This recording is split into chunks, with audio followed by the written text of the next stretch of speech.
I've been thinking about the nature of a hive mentality, setting up shop here on Earth in great antiquity, and the reinterpretation of many things ancient. The history of our planet has been obscured in very clever ways.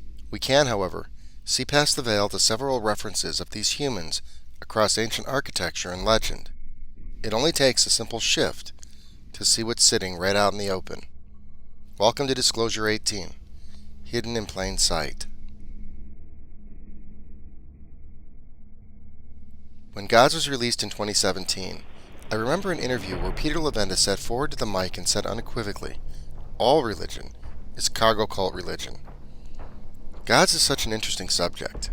By acknowledging that there was an advanced player on this planet going back into great antiquity, we can create some new differentiation in old stories, such as establishing that the original nest for the civilization was the continent of Atlantis, and that the colonizers had begun to set up outposts around the world when the Venus cataclysm occurred and sunk the Atlantean continent to the bottom of the earth.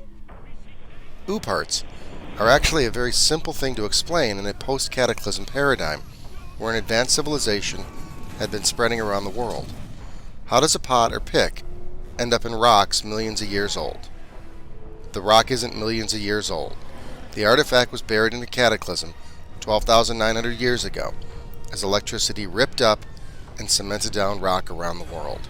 Christian history seems to pick up sometime after the cataclysm, when Atlantean survivors began to set up new hives in the Middle East, such as the Masada fortress in Israel. In the area of the Euphrates and the Tigris, they created a worker colony for their garden, with Adam and Eve representing the men and the women. Note that God seems to live elsewhere and visits the garden. In Greek mythology, the gods also didn't live with the humans. They lived up on high Mount Olympus. What is interesting about the Genesis narrative is that suddenly we understand the Old Testament God as a corporeal being who created a worker, and in chapter 6 we have a description of the earth just before the Utnapishtim or Noah flood, where their descendants, the sons of God, are interbreeding with the human workforce. Around 6,000 years ago, the Sun experienced a solar micronova that caused a flood on the Earth. Within the Sun's discharge cloud, as with the well-studied coronal mass ejection, we find dihydrogen particles, two atoms of hydrogen bonded together. In fact, dihydrogen is one of the most abundant molecules found in a coronal mass ejection. When the highly charged H2 reached the Earth's atmosphere, it merged with the oxygen and bathed the Earth in hundreds of feet of new water. There weren't glaciers miles deep at the poles.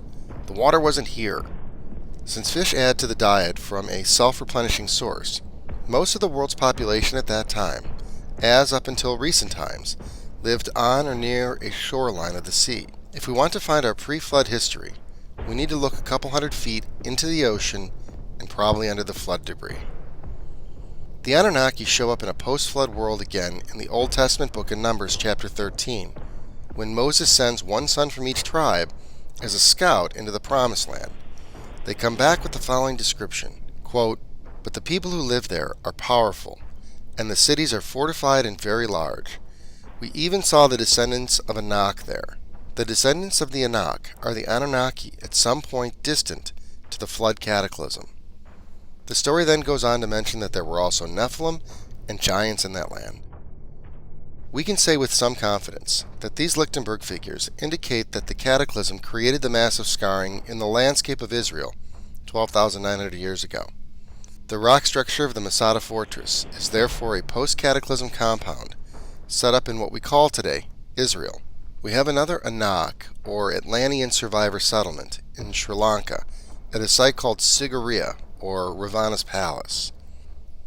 The Caanan entry could more accurately read, in the 6th book of the Ramayana, the Atlantean survivor Rama and his genetically modified workforce engineer a floating bridge to the kingdom of Lanka so Rama could rescue his beloved Sita from the Atlantean survivor demon king Ravana.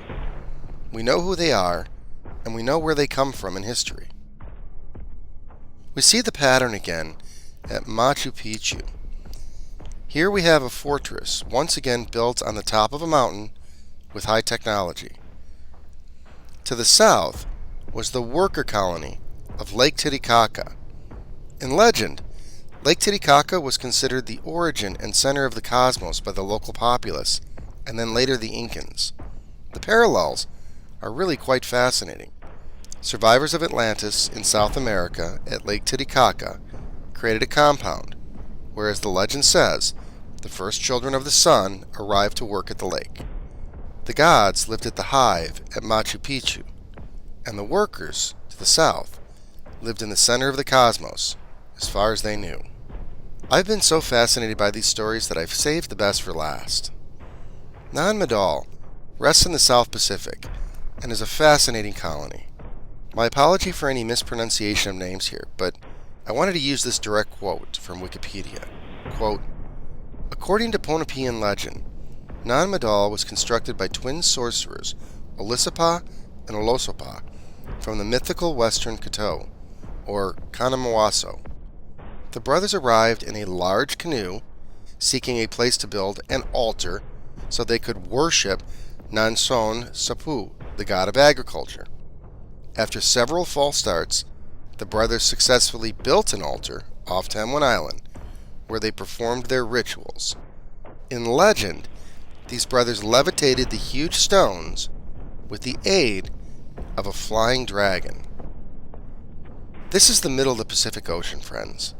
It's not like there's a great deal of diffusion amongst the populations out here. This story has all the hallmarks of a primitive people attempting to grasp the technology being created and used on the island to build Nan Madol. There is a key difference in this story, in that these indigenous tribes were actually there and witnessed the arrival. Now that's a mystery all to itself. These locations, and there are many more, are hive settlements for survivors of Atlantis in a post-cataclysm world. If the history books you are reading don't reflect a second species of mankind on Earth beginning in great antiquity, you are not reading history books.